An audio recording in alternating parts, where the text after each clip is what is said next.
Hello, I'm Nick, and this is Today in Philosophy of History for Sunday, 1 September 2024. 85 years ago today, on Friday, the 1st of September 1939, Germany invaded Poland, transforming a dangerous and ambiguous military and political situation into a hot war. It is this date that is most frequently employed for the beginning of the Second World War. For Americans, the war didn't begin until 7 December 1941, by which time Europe had already been at war for a couple of years. An Englishman far away in an America still at peace, W.H. Auden, wrote a poem about the invasion with the date as its title, September 1, 1939. Auden called the preceding period of the 1930s a low, dishonest decade, which implies that before the Second World War was a hot war, it was a peace not unlike the Cold War, which is to say, not really a peace at all. Germany had learned the lessons of mechanized warfare better than most of the participants in the First World War, and it let loose a new form of war upon Poland for which no one was really prepared. And in accord with the secret provisions of the Molotov-Ribbentrop Pact, the Russians invaded Poland from the east on 17 September 1939, a little more than 2 weeks after the German invasion.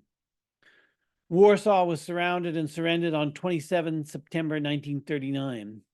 The Polish nation-state did not formally surrender, but the remaining Polish military resistance was crushed on 6 October 1939 at the Battle of Kock.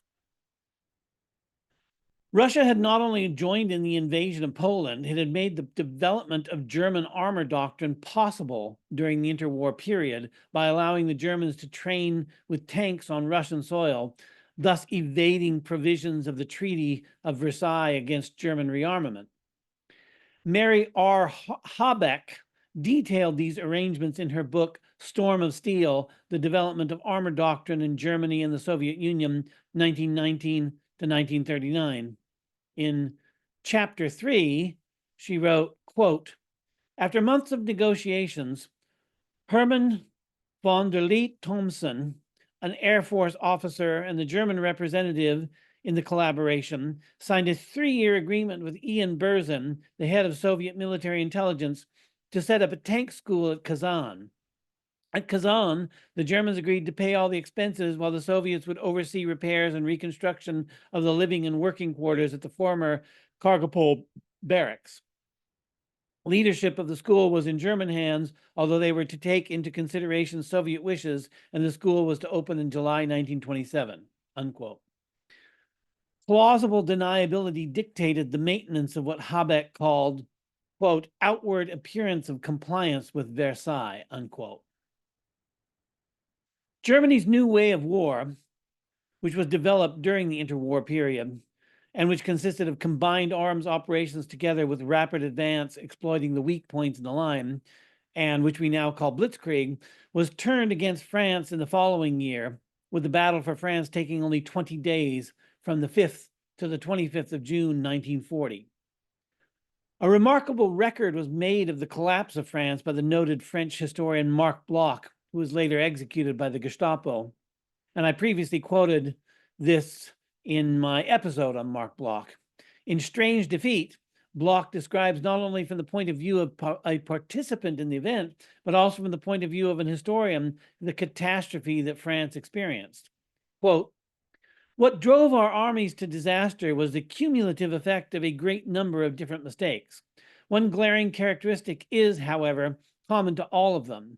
Our leaders, or those who acted for them, were incapable in thinking of terms of a new war. In other words, the German triumph was essentially a triumph of the intellect, and it is that which makes it so particularly serious," unquote. Bloch went into more detail on this, highlighting the technological and doctrinal innovations which made by the German army that facilitated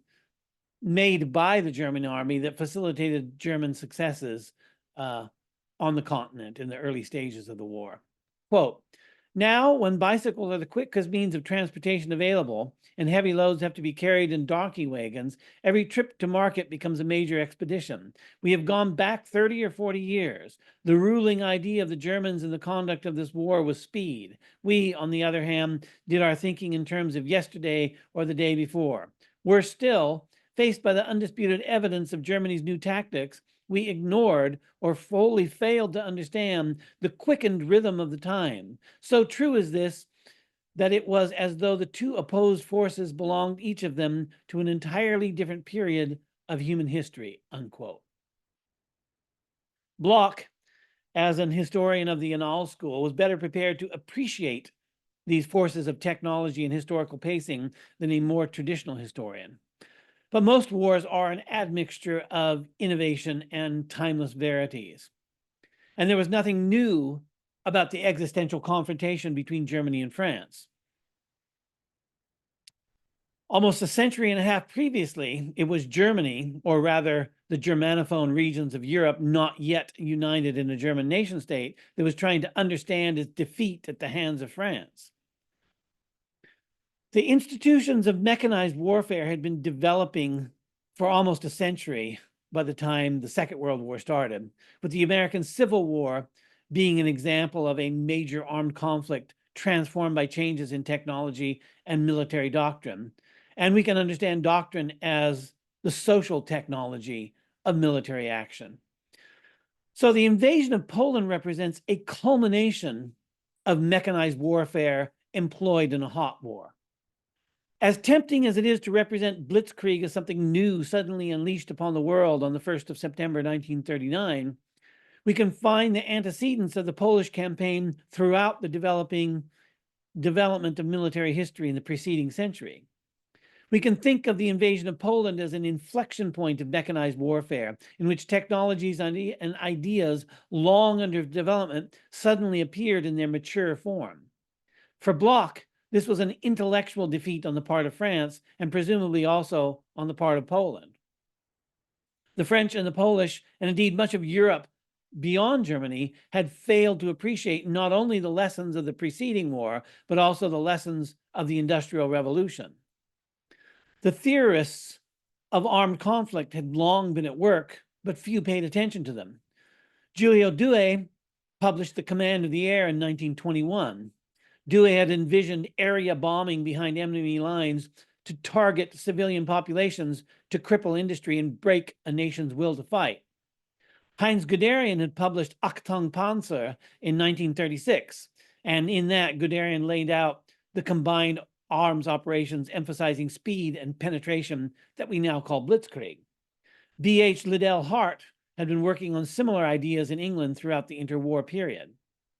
But armies and their bureaucracies tend toward a reverence for tradition, and it was only Germany that was willing to revolutionize its military leadership and doctrine to a greater extent than any other European nation state in the interwar period. In this sense, Bloch was right that Germany's early victories were intellectual victories as much as military victories. Does the development of technologies applicable to military uses make planetary scale mechanized war inevitable?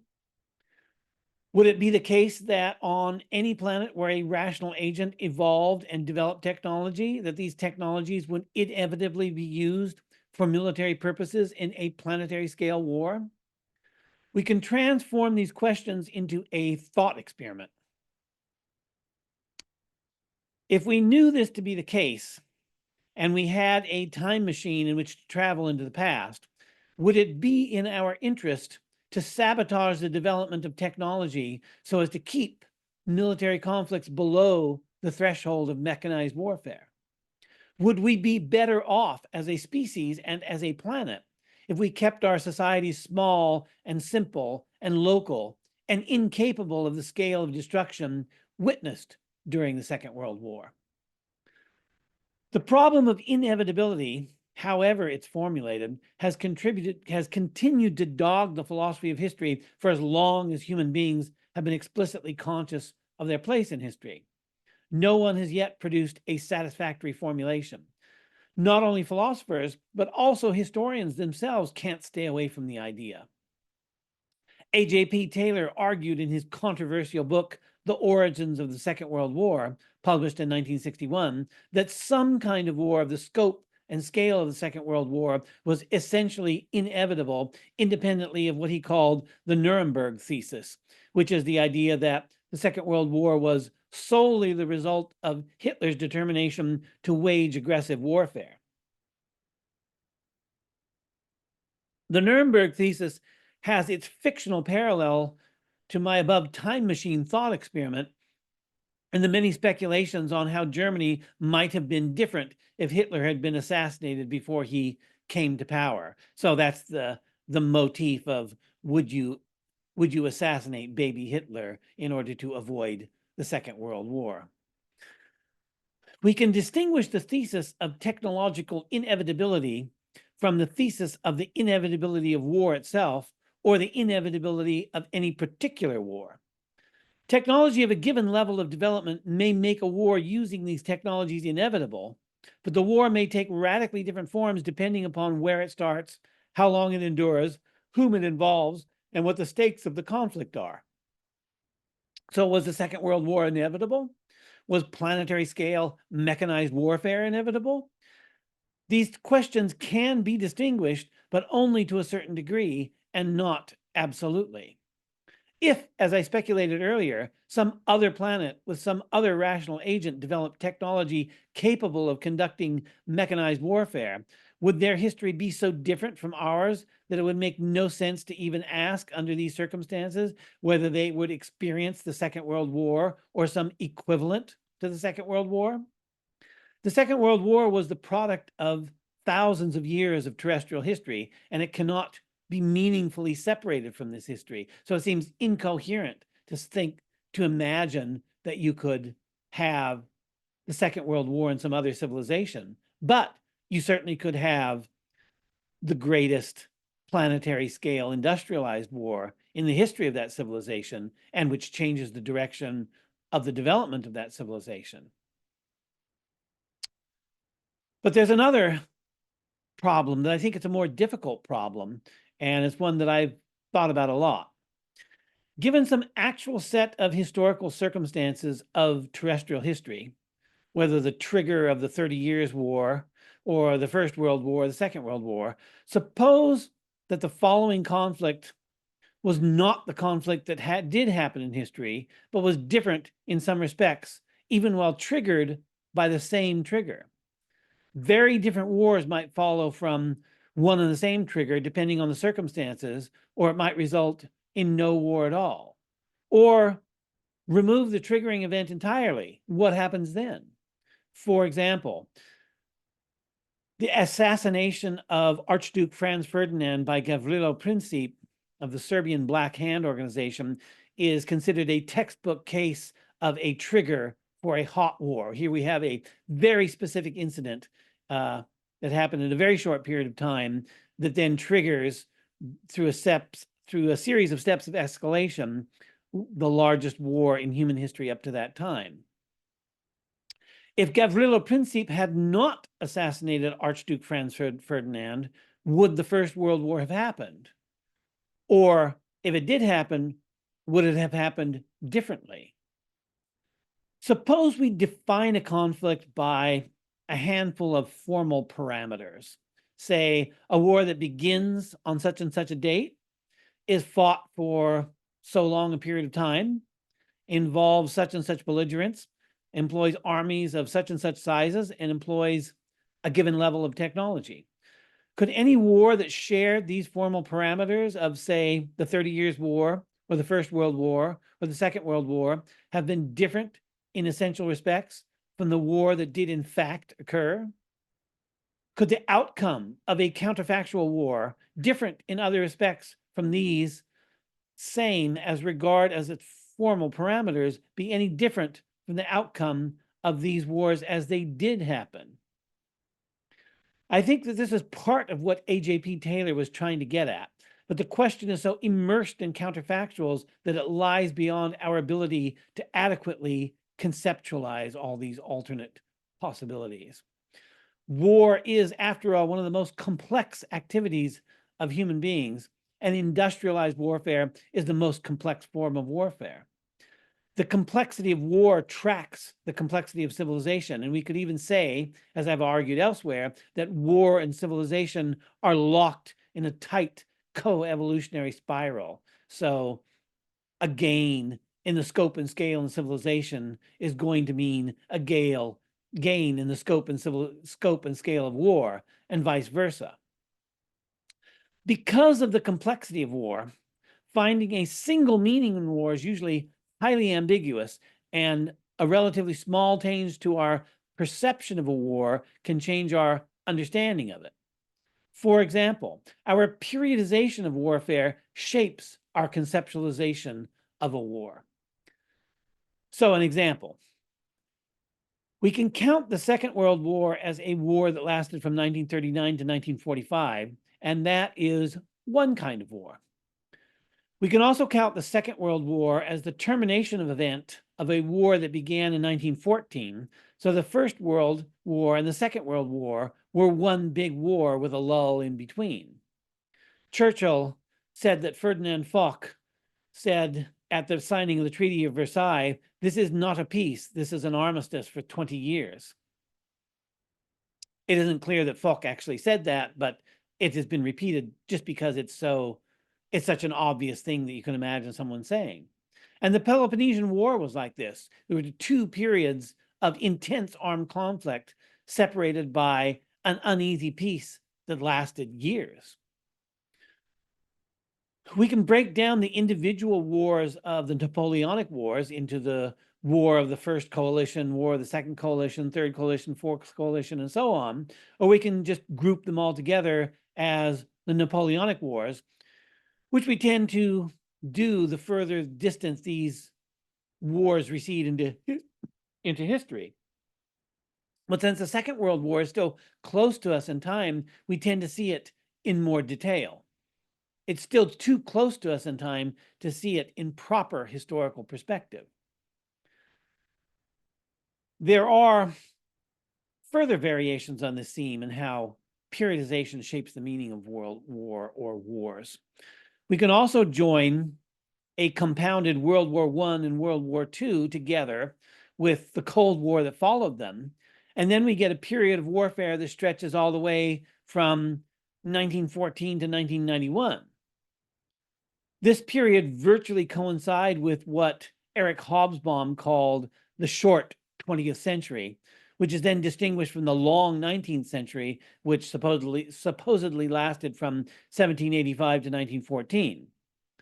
But it's not just that the short 20th century, in Hobsbawm's term, it's a century of warfare. So I have on occasion called it the Second 100 Years' War.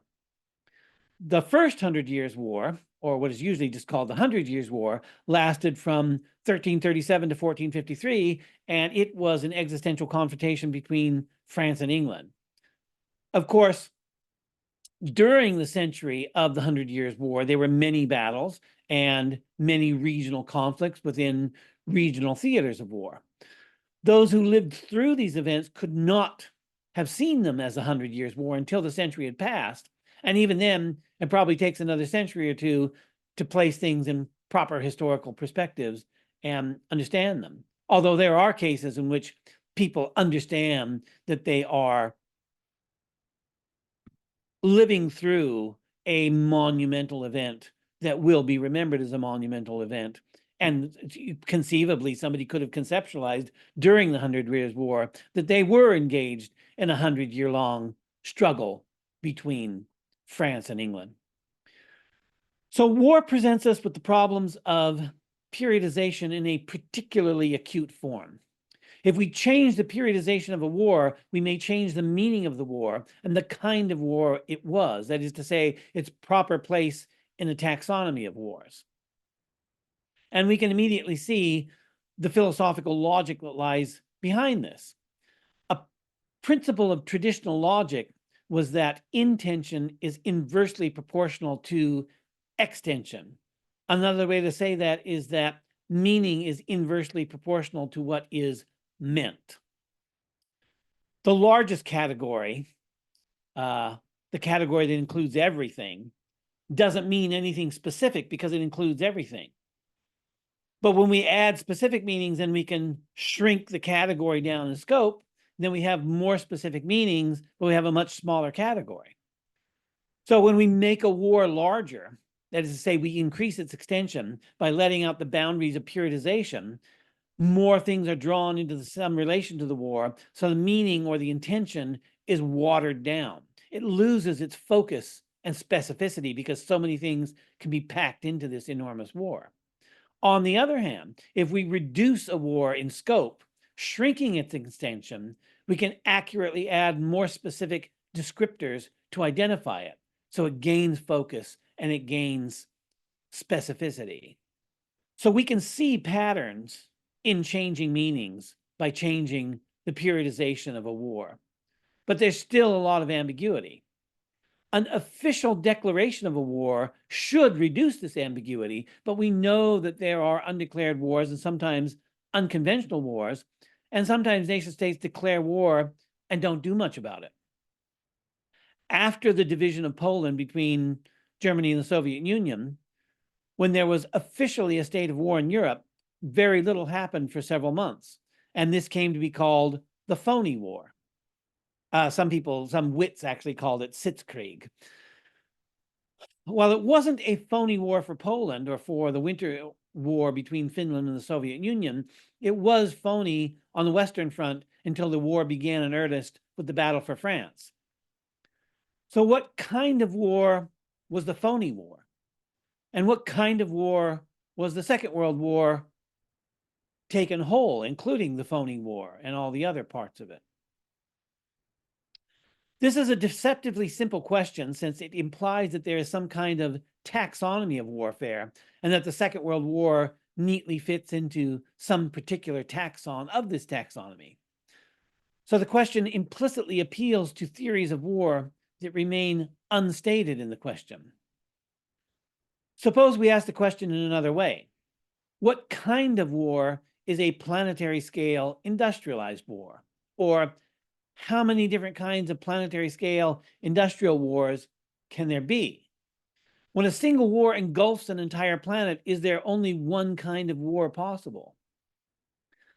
The Second World War will certainly be studied by historians and philosophers of war for that matter, as long as human civilization endures, but the scope and scale of the conflict puts it in a class by itself. But what class is that? What kind of war was it? One way to make the question easier to answer would be to frame it in narrower terms within a specific theoretical context. We could relativize the inquiry with some formulation like, for example, according to a Marxist perspective, what kind of war was the Second World War? Well, we already know the answer to that it was some kind of a class war, because the Marxists believed that all conflict is ultimately class conflict. This would at least make our theoretical framework explicit, and it would narrow the inquiry to a manageable scope. But I'm going to tackle the subject in an open-ended way without doing this. Some years ago, I formulated a taxonomy of war. I was largely building on the ideas of Anatole Rappaport. In the Penguin edition of Clausewitz's On War, there is an introduction to the work by Anatole Rappaport. And he distinguished three kinds of war, which I expanded into four kinds of war in a schematic way. So Rappaport distinguished political war, eschatological war, and catastrophic war. So I thought of political war as an instance of human agency, eschatological war as non-human agency, and catastrophic war as human non-agency. So that leaves us one more permutation, which is non-human non-agency, which I called naturalistic war. So that gives us four kinds of war: political war, eschatological war, catastrophic war, and naturalistic war.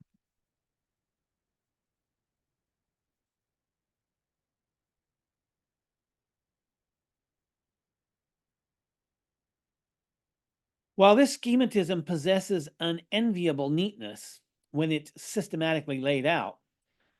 In retrospect, it appears to me as being a bit too neat and therefore not always helpful of being reflective of the messiness of the actual world. And war is perhaps the messiest manifestation of the actual world. If we abandon the attempt to explicitly formulate a taxonomy, we can distinguish wars of conquest, imperialist wars, resource wars, geostrategic wars, ideological wars, genocidal wars, wars of extermination, and so on. This grab bag of classifications is not unlike our classifications of science. I've often said that science itself is not scientific. We have no science of science, just as we have no real science of warfare. So we have this grab bag of classifications of empirical science, natural science, physical science, social science, historical science, and so on. There's no overarching conception that systematically relates the parts to each other and to the whole here. And that is ideally what we would like from an optimal taxonomy. For a messy world, there's a certain inevitability to messy systems of classification, but our taxonomies of classification shouldn't be any more messy than is absolutely necessary. Knowledge inevitably involves us in imposing a template on the messiness of actuality in order to organize our experience rationally and coherently, so that the more systematic our organization of experience, the more knowledge we could be said to possess of this experience. Taxonomies of war seek to systematically organize our experience of war into knowledge of war, and from knowledge of war comes efficacy in waging war. So there would be a great advantage to a people or a nation state or a group, or even a think tank for that matter, that understood war and therefore would having knowledge in the efficacy of waging war that could then be employed or sold to others. The Clausewitzian approach is to define war and then to refine and elaborate the definition in order to illuminate the nature of war rather than to converge upon a taxonomy of kinds of war. So in Book 2, Chapter 1 of On War, Clausewitz discusses the classification of war, and Clausewitz did note some kinds of war. For example, he made a distinction between absolute war and real war. In Book 8 of On War, Clausewitz comes to focus on the outcomes of war as persistently as he focused on the definition of war in Book 1.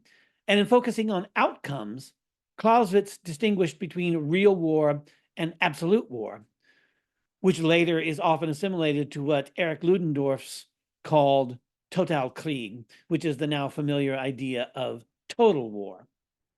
Real war for Clausewitz, and in contradistinction to absolute war, is what we today would call limited war. But absolute war is the paradigm of war and the criterion against which any other conception of war must be measured, here expressed in the context of Clausewitz's political conception of war. Quote, if war belongs to policy, it will naturally take its character from thence. If policy is grand and powerful, so will also be the war, and this may be carried to the point at which war attains to its absolute form, unquote. That is Book 8, Chapter 6 of Clausewitz's On War.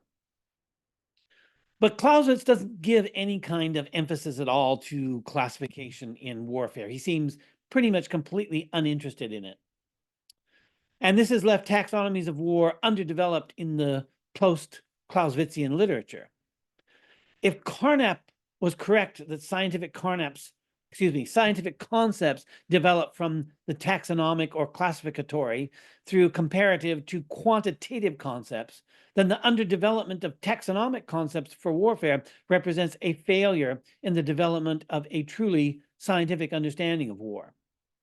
We can adopt the Clausewitzian approach and begin with a definition of war, which then defines the class of all wars, and then we can decompose the class of all wars into subclasses that define kinds of war. Any good taxonomy, by which I mean any taxonomy that is useful and fruitful for research, will involve a schematization of a complex and ambiguous reality that results in simplification, in some cases, artificial simplification or oversimplification. One of the most difficult aspects of scientific abstraction is finding just the right point between too much fidelity to empirical fact, which makes schematization impossible, and oversimplification, which falsifies empirical reality to an unhelpful extent. All our schematizations are going to falsify empirical reality to some extent because we're going to group things together that are strictly separable if we want to, but that's why we have general concepts to group things together, and that's what knowledge consists of, is a structure of general concepts. Ideally, we would want a principled classification that decomposes all wars into a finite number of classes, each of which is mutually exclusive of the others, and each of which exemplifies an unambiguous idea. So Rappaport's classification of three different kinds of warfare, political, eschatological, and catastrophic, those are clear and unambiguous ideas, but he doesn't show how they're related to others or related to the whole of warfare. Ideal classification is rarely realized in fact, so we are often thrown back on classification based on contingent properties because some classification is usually better than none at all. And this is one of the reasons I disagree with Carnap with the idea that classification comes first, then comparison, and then quantitative concepts, because usually you start out with a rough taxonomy that isn't perfect, but it's something, and then you improve it with time. And sometimes the very last thing you get from a mature science is a optimal taxonomy that has a place for everything and everything in its place. In absence of that, there are several contingent properties that characterize the Second World War, and so could furnish us with the most familiar, even if not the most rigorous, classifications. These contingent properties don't result in mutually exclusive, non-overlapping classes, which mean there is overlap among kinds of wars.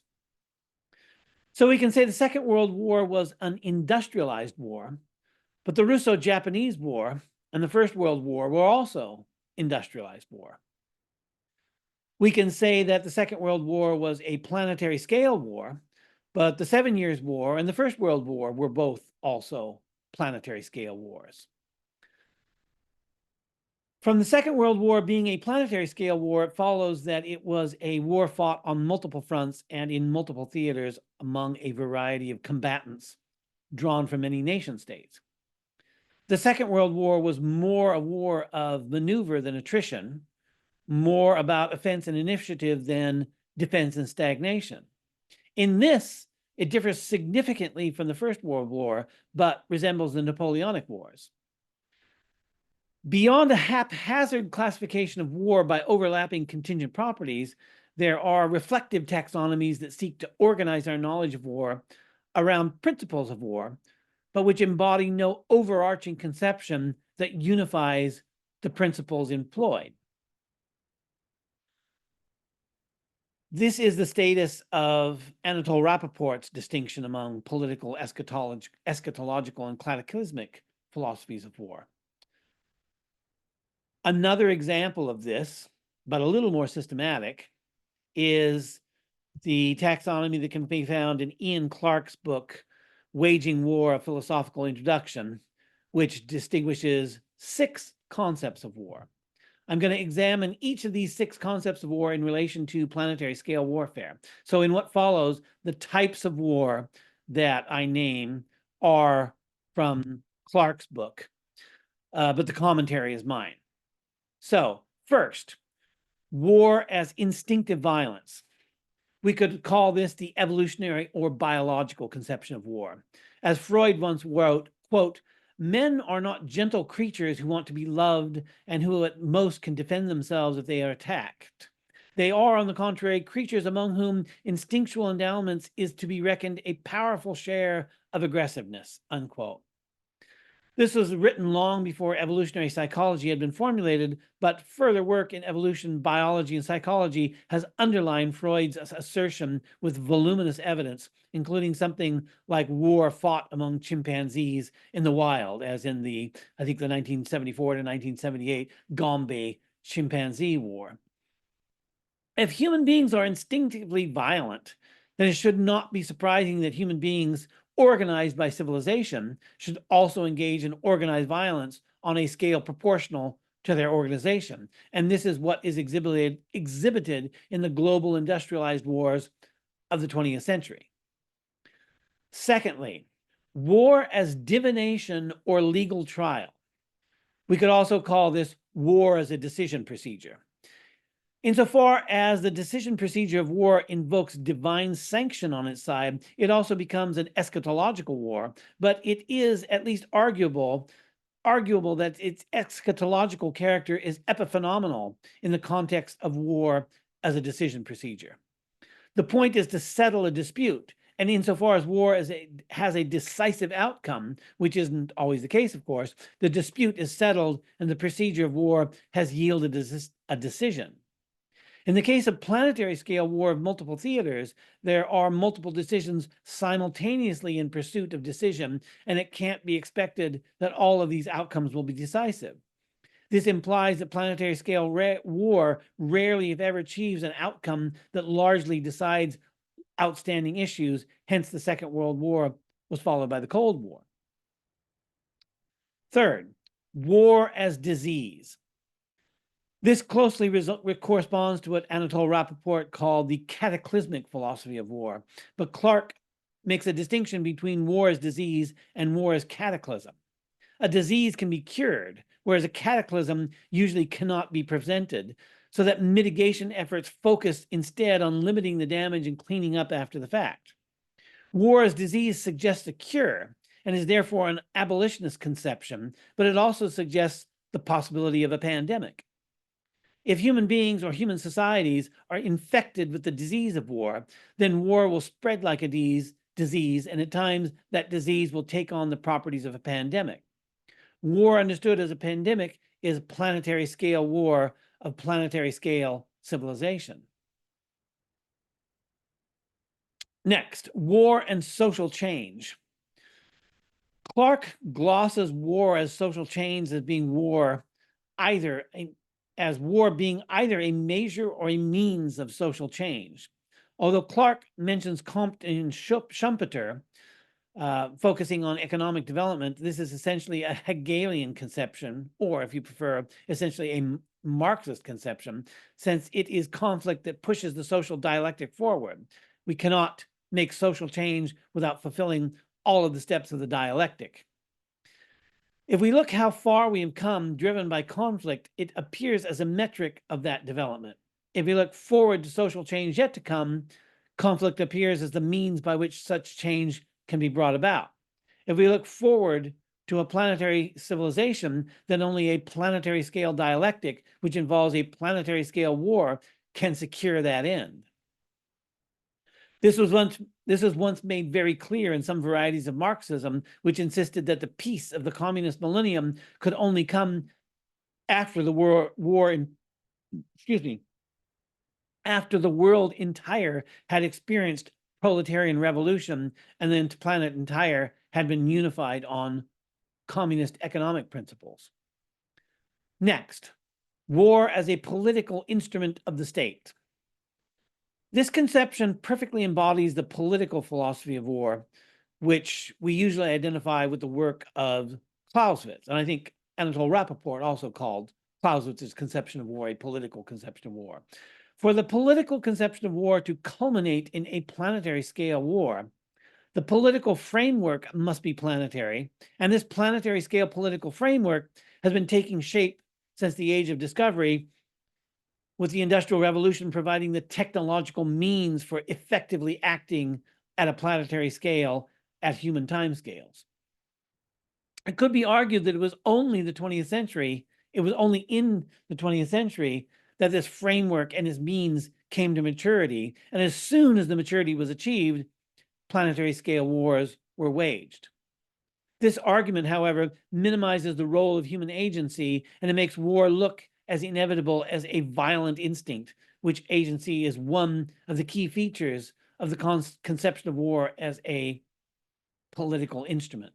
In other words, there's an interesting overlap between the most agency-centered conception of war, the political conception of war, and the least agent-centered conception of war, such as war as a disease or war as a violent instinct.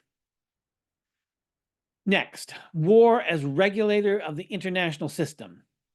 This might also be called war as the invisible hand, as the parties waging war are, by waging war, performing a function that restores the balance of power, though through no intention or plan of the parties to the conflict. Clark, in his book, doesn't make this connection, but it seems pretty obvious to me. If war is waged as the action of the invisible hand of the international system to maintain its own viability and stability, then we would also expect instances of market failure in which the invisible hand ceased to function. In cases of political failure, say the failure of a conception of war as a political instrument, the wars waged in the wake of political failure would fail to restore balance of power and confer viability and stability on the international system, cascading into planetary scale war, now free of the mechanisms that had once governed its scale and its conduct, being, or I should say, becoming much like the conception of war as a disease. So in the above taxonomy of 6 different kinds of war that we find in Ian Clark's book, there is no obvious place for what Rappaport called the eschatological philosophy of war, except, as briefly mentioned, under war as divination, where the eschatological aspect is epiphenomenal. We could place eschatological war under instinct or divination or elsewhere. The point isn't to find a place for it, but to point out how haphazard taxonomies usually end up missing something important and fail to fully clarify what they exhibit as being central. Still, some attempt to give order to our experience is better than no attempt at all. Sometimes the only way to proceed is to work with a haphazard framework, revising and refining it with further experience and evidence until either it converges on an effective taxonomy or the additional experience and evidence forces a model crisis and a paradigm shift, with a new taxonomy emerging from the paradigm shift. As the largest war of human history in scope and scale, the Second World War was also the messiest war, and therefore the most difficult to classify. But in hindsight, because of its salience in our consciousness of war, it has become a war understood in schematic terms, in which its messiness is progressively erased from historical memory. Even the Cold War in all its complexity was simpler than the Second World War because of the planetary scale division between the US and the USSR was, at its basis, an us against them conflict and could be reduced to this schematic dyad. The Second World War cannot be reduced to a dyad. It was a war with many fronts, many theaters, many belligerents, and many motivations for participation. When Germany set its war machine in motion, it was evident to all that this was a formidable force. There's probably at that time a strong sense of inevitability about the ultimate German victory in the war.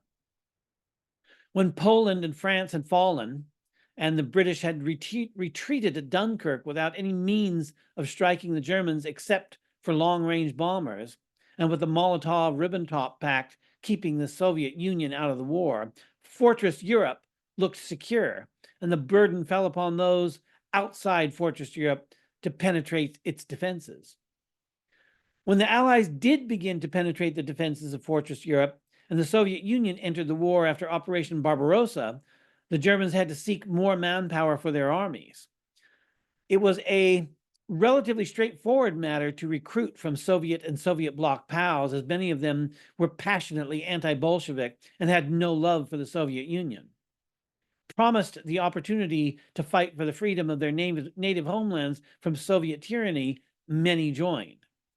These volunteers were opportunistic, not ideological. The volunteers from Western Europe nation states, by contrast, were much more ideologically driven, though not always in the way that one might guess. There were two Waffen SS divisions of Scandinavian volunteers, for example, the 5th Viking and the 11th Nordland, and the different circumstances of the Scandinavian nation states, which were very different indeed during the Second World War, influenced the character of the volunteers for Germany. The Finns fought the Russians in the Winter War of 1939, and thousands of Swedes volunteered to fight in Finland against the Russians. So when Hitler violated the Molotov-Ribbentrop Pact and went to war with the Russians, Finland became an ally of Germany, one of the Axis powers, and Finland then became a pipeline for fighters to join the Axis cause until the Moscow Armistice of September 1944. Sweden remained resolutely neutral throughout the war, but Norway was occupied up until the very end, and occupied Norway was governed by Vidkun Quisling, whose name has become synonymous with treachery.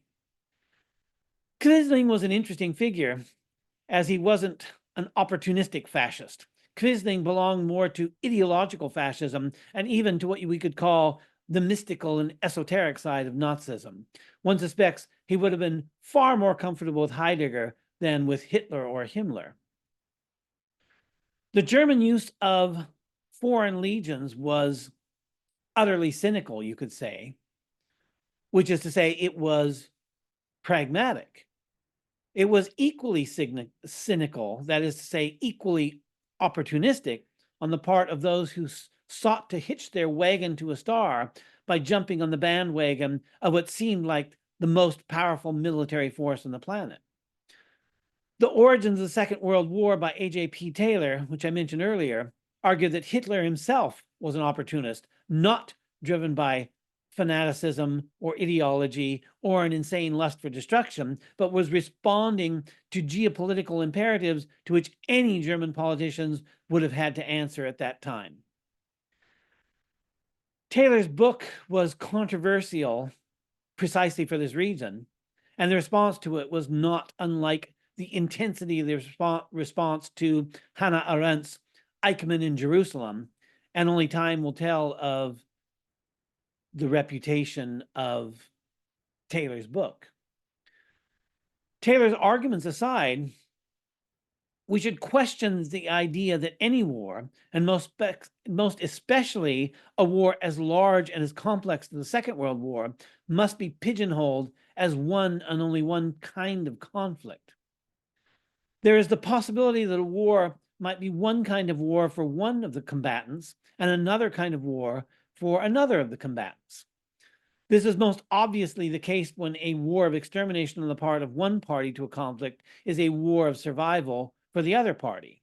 Those fighting only to survive need not exterminate their rivals, though they may well come to desire this by the time the war has reached that point. It can also be the case that when an ideological war is being fought by two or more parties of the conflict, other parties join the conflict for opportunistic reasons.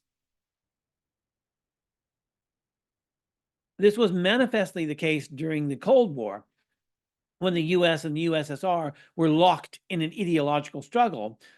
But Third World proxy wars, which the great powers attempted to contain within ideological bounds, inevitably became mired in local struggles as well as opportunistic conflicts.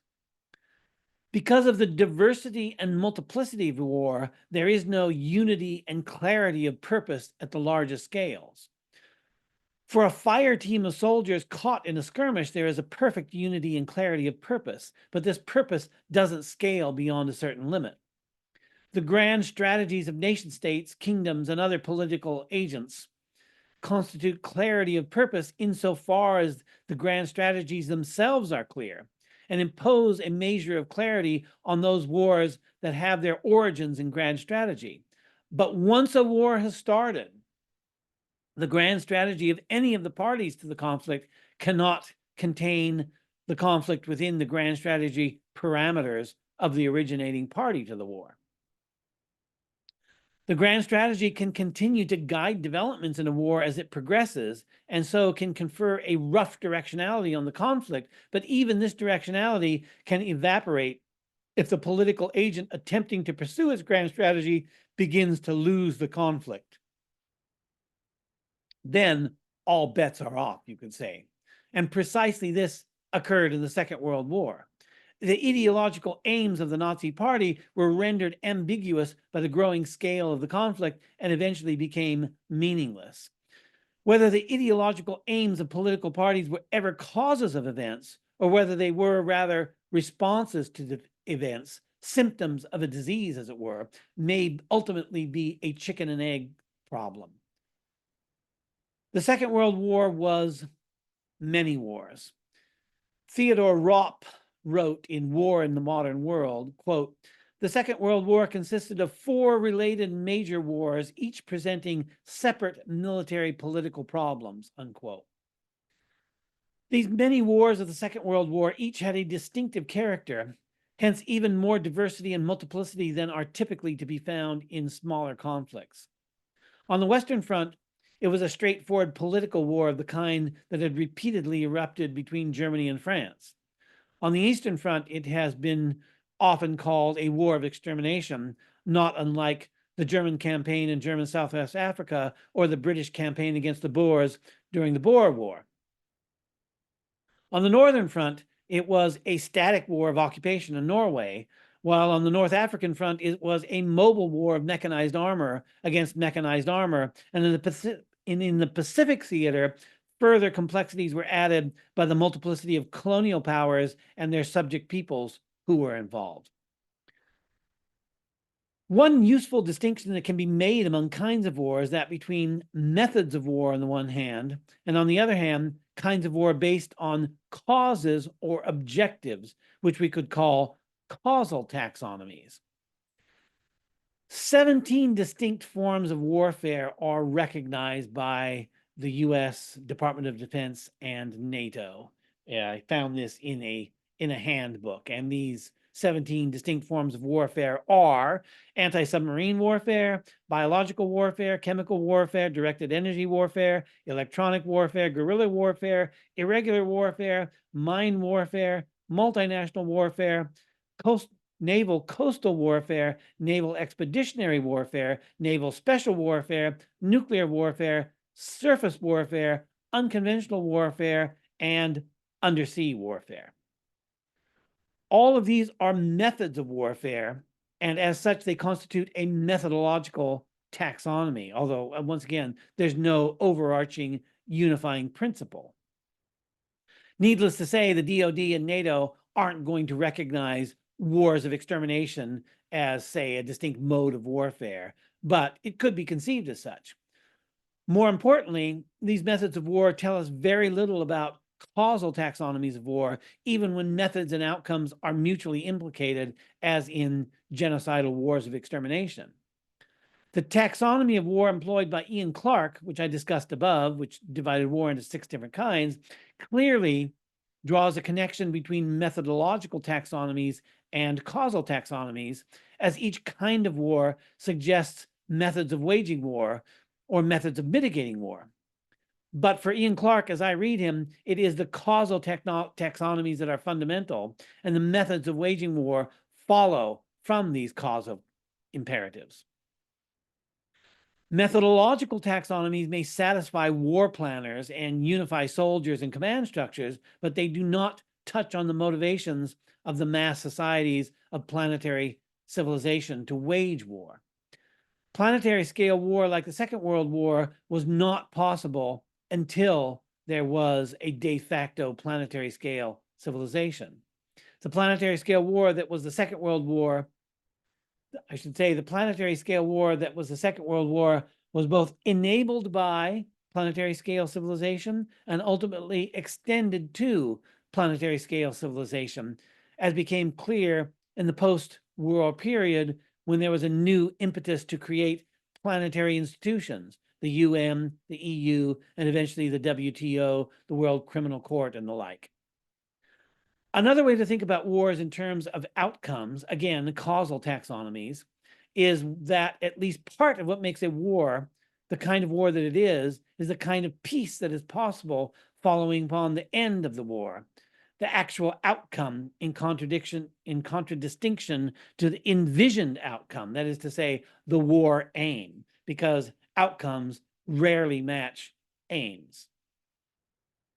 While a war may begin with clear war aims, the war itself may cloud these war aims or make their achievement impossible, so that the actual outcome of the war is no longer recognizably related to the war aims of any of the parties to the conflict at the initiation of hostilities. In the case of the Second World War, the peace that followed was itself a war, the Cold War. Planetary scale peace at the end of planetary scale war came at the cost of small scale regional wars and an arms race on a planetary scale. The decisive defeat of the Axis power was an unambiguously achieved war aim, but it was achieved by allies that were as ideologically opposed to each other as they were opposed to the Axis powers. This set the stage for the conflicts to follow. Peace and reconstruction was geographically regional. That is to say, it did not occur on a planetary scale, like the war itself, and was ideologically driven to a much greater extent than the pragmatic conduct of the war. Before the war was over, Ernst Junger, who had been stationed as a German officer in Paris, wrote, quote, "It may safely be said that this war has been humanity's first joint effort. The peace that ends it must be the second," unquote. But this wasn't be the case, although FDR and the US tried to realize this ideal. A familiar narrative, especially among Americans, is that the Second World War was the good war that was fought by the greatest generation. That is to say, it was a just war, to invoke the familiar Augustinian conception. This propagandistic conception of the Second World War is, in a sense, the mirror image of the Second World War as a great ideological conflict between lofty ideals on the one hand, on the other hand, naked evil, belies the pragmatism with which the war was fought and alliances were made, in which the war was rather a conflict driven by geopolitical imperatives.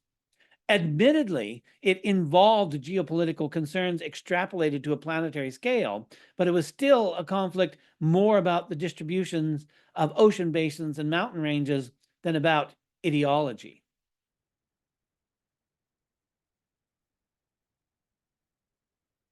The narrative of the Second World War as the good war that was fought by the greatest generations glides over the catastrophic policy failures of both the First and Second World Wars and the peace settlements that followed upon them, which were arguably invidious to the grand strategies of the Western nation states.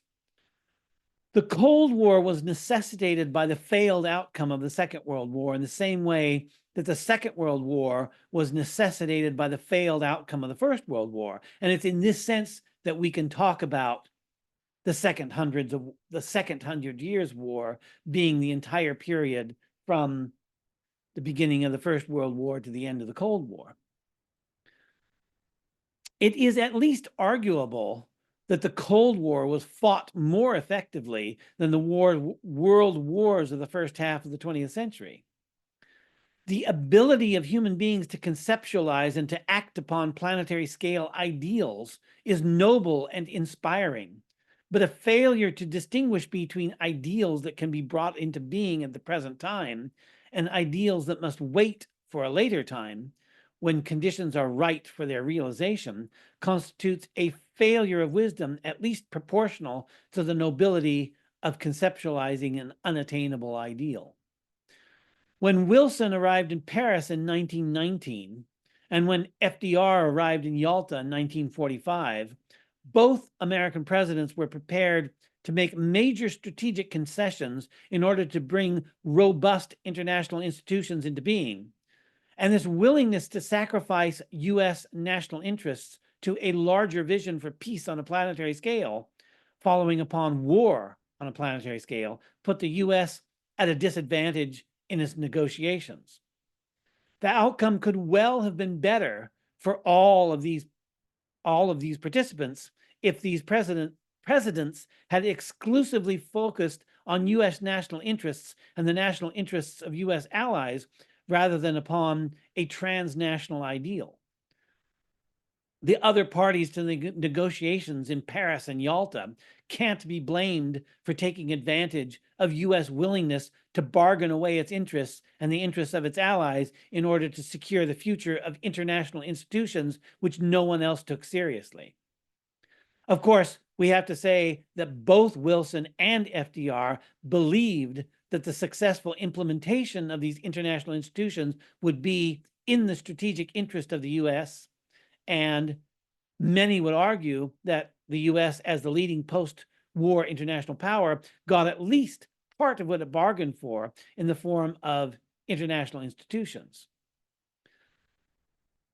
Part of what went wrong was a failure to understand the kind of war that the Second World War was, which is why I've been talking about taxonomies of war and the possibility of classifying wars. Another way to put this is to say that there was a failure to understand the historical process. And that is another way of saying that there was no adequate substantive or speculative philosophy of history in place that could have provided an understanding to the kind of war it was. That wasn't the only failure, of course. Part of the failure was also the naivete of America with its tradition of insularity and isolationism, which made it unprepared to take the role on the world stage that it assumed. And we still live with the consequences of these failures today in the uneasy tension between the de facto anarchic nation-state system and the de jure international institutions, which continue to dog us into the 21st century. So that's my take on the Second World War, and thanks for listening.